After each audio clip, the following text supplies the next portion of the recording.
네, 금강산매경 우리 막바지를 향해서 또 공부하겠습니다. 우리 진짜 모습은 열애장, 양자장과 연결된 하나의 의식일 뿐이다.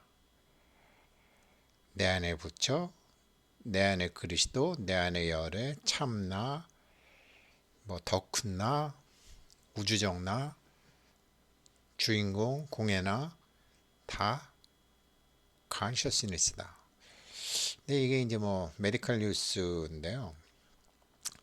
어떻게 뇌는 이 무의식적인 정보를 의식적인 정보로 그렇게 바꿀 수 있을까? 의학자들과 서양 사람들은 정말 기본적인 그 인식의 틀에 묶여 있었어 갖고 참 많이 힘든 것 같아요. 하나의 의식. 물론 동양 사람도 마찬가지예요. 동양 사람도 이게 모든 게 우리의 진짜 모습은 열애장, 양자장과 연결된 하나의 의식일 뿐이다. 이거 만법 유식, 모든 법, 뭐 돈 버는 법, 뭐 건강하게 사는 법, 스트레스 안 받는 법, 뭐 행복하게 사는 법, 깨닫는 법, 뭐 저기 달나라가는 법, 착하게 사는 법, 다 오직 어떻게 인식하느냐예요. 근데 만법 유식 뭐 말은 다 알지만 의식을 컨트롤하는 방법을 저도 이제 헬륨 코인 같은 거 하면서 공부하면서 많이 발전했어요. 아마도 통신 뭐 이런 거 사물 인터넷 물건과 물건끼리 데이터를 주고받는 것으로 알려져 있는 사물 인터넷. 꼭 물건과 물건이 주고받는 건 아니거든요. 아무튼 근데 그렇게 알려져 있죠. 머신 투 머신 그렇게 알려져 있는 건데 아무튼 물건과 물건들끼리도 그 뭔가 주고받고 있는 게 있고 사람과 사람들끼리도 뭐가 주고받는 게 있고 사람과 물건, 동물, 식물, 산, 별에도 자기가 인식하는 것에 따라서 다 그렇게 된다. 이런 얘기예요.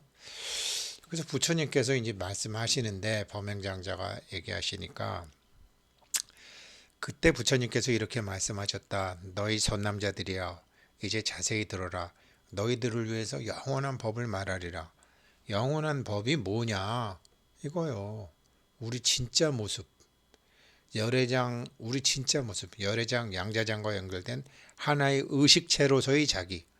하나의 의식체로서 자기가 항상 있는 근데 선남자 영원한 법이란 또 영원한 상법이란 또 상법이 아니다. 왜 그러냐면 상법인 것 같지만 변화하거든요.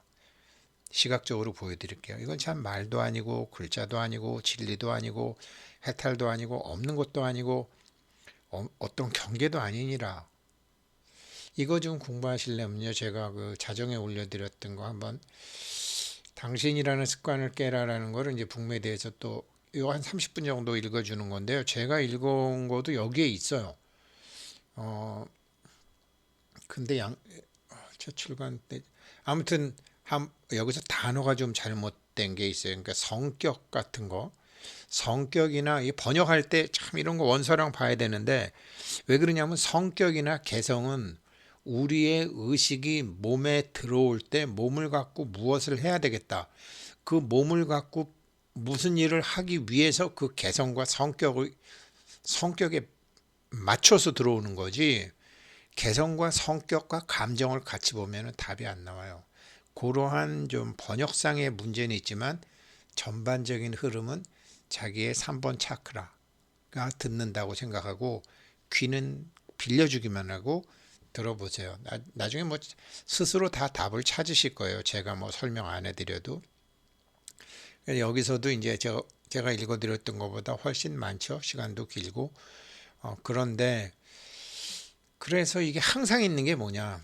consciousness, 의식이다. 근데 이 의식이 어디 있는 거냐, 이거. 어?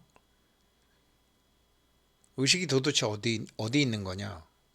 이건 장소 아닌 장소, 곳 아닌 곳인데,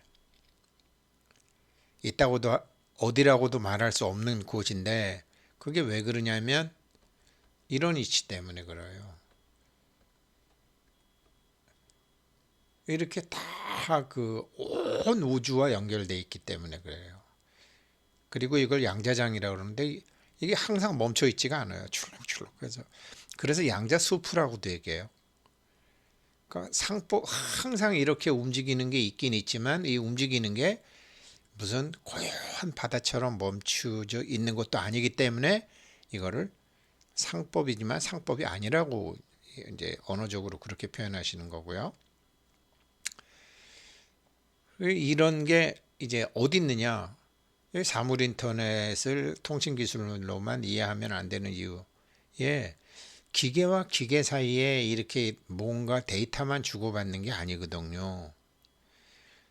우리 저기 전기자동차 하는 사람, 전기자동차 운전하는 하시는 분은 알겠지만 어떤 거 하고도 돼요?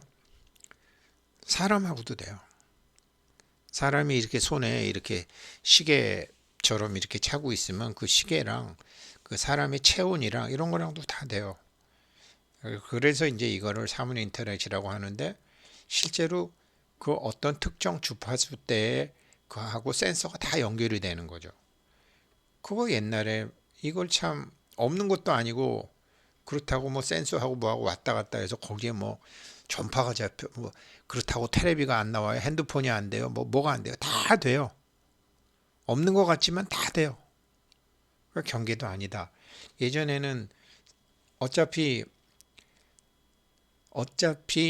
이름이 생기고 촉감이 생기고 그 다음부터 이제 뭐가 벌어지는 거니까 세상은 이름이 생기고 이름이 생기고 난 다음에 그 이름을 받아들이는 그 이름 때문에 스스로 만들어낸 이야기 때문에 고통이 되는 거거든요. 어제까지 친했던 친구가 서운한 말을 했다고 안 만난다고요? 화가 나서. 우리 사회에 그런 게 많죠. 막 이렇게 뭐 패미, 반패미, 뭐 좌파, 우파, 진보 이런 거를 막 만들어 놨죠. 그러니까 뭐 가족 간에도 형제 간에도 부모 자식 간에도 대화가 안 돼서 저 사람은 나하고 세상을 인식하는 게 달라 이러면서 안 보잖아요. 만나면 싸우니까 싸우는 것보다 안 만나는 게 낫죠. 그런 것처럼 그런 게 다 있다는 말이죠. 근데 그런 감정을 넘어서 양자장은 그런데 반응하지 않는 거죠. 열애장은 그런데 반응하지 않는 거죠. 아무 일도 없는 것 같지만 어떤 일이 있죠. 그렇게 이렇게 사물 인터넷처럼 되는데 이 모든 그 망령된 생각이잖아요. 그런 망령된 생각과 아무것도 없다는 이런 단멸의 경계를 떠난 것이며 이렇게 양자장의 원칙, 열애장의 원칙 이런 거는 무상한 것이 아니라 일체의 상과 단견을 떠나다. 어떤 확정된 고정된 인식과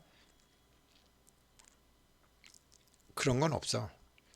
뉴턴의 법칙만 있는 거지 양자의 법칙은 없어. 혹은 양자의 법칙만 있는 거지 뉴턴의 법칙은 없어. 이게 단견이 중도, 불교에서는 중도, 공자님 말씀으로는 중용이죠. 유와 무 사이의 중용. 그런데 깨달아서 알고 보면 모든 식은 항상 변함이 없어. 그 식은 마치 와이파이처럼 전파처럼 그냥 정멸하고 아무것도 없는 것 같지만 아무것도 없는 것 또한 아니니라. 선남자여, 법이 정멸함을 아는 자는 마음을 정멸하게 하려 하지 않는다. 왜 그러냐면 항상 파란 놈 만나면 파랗게 되고 빨간 놈 만나면 빨갛게 되고 물을 만나면 젖으면 되고 불을 만나면 타면 되고 이렇게 하는 이론적으로는 그렇게 되는 거거든요. 젊었을 때 참 힘들죠. 나이가 들으면 괜찮은데 참 이런 걸 보면 참 골치 아프신 분이 저 이분인데 빌 게이츠 빌 게이츠가 이제 젊었을 때 이렇게 잡혀가지고 범죄자들 목에 차고 있는 거 있잖아요. 뭐 어떤 나쁜 짓이 아니라 뭐 요 나이 때 할 수 있는데 난폭 운전 뭐 이런 거 해가지고 잡혔더라고요. 그래갖고 이렇게 경찰서에서 찍은 사진. 자기가 뭐 잘못했냐고 웃어. 이, 같이 만들었는데 원래 이 친구가 다 만들었다고는 하는데 그렇죠. 이 친구가 사실 만들긴 이 친구가 다 만들었어요. 근데 둘이 헤어졌죠. 마이크로소프트 할 때. 그래서 빌 게이츠 너무 이기적인 친구다. 암으로 죽었죠.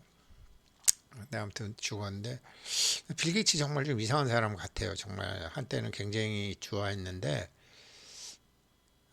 뭐 지금도 존경받을 일을 하지만 이런 걸 하더라고요. 왜 그러냐면 빌 게이츠가 세상에서 제일 위험한 거는 그러니까 세계에서 그 아주 치명적인 동물 그러니까 많이 빌 게이츠는 전 세계 사람들의 건강을 위협하는 동물로 전 세계 사람들을 위협하는 동물로 모기를 올렸는데 한 해 동안 동물로 인해 죽는 것. 한 해 동안 동물로 인해 죽는 걸 보니까 한 해 동안 모기가 72만 5천 명을 죽여요. 한 해 동안 사람이 47만 5천 명을 죽여요. 모기 다음에 위험한 게 사람이고 그 다음에 뱀, 개, 그 다음에 뭐예요? 무슨 채채파리 이런 것들이에요. 상어가 위험한 것 같지만 상어로 1년에 죽는 사람이 한 10명밖에 안 되더라고요.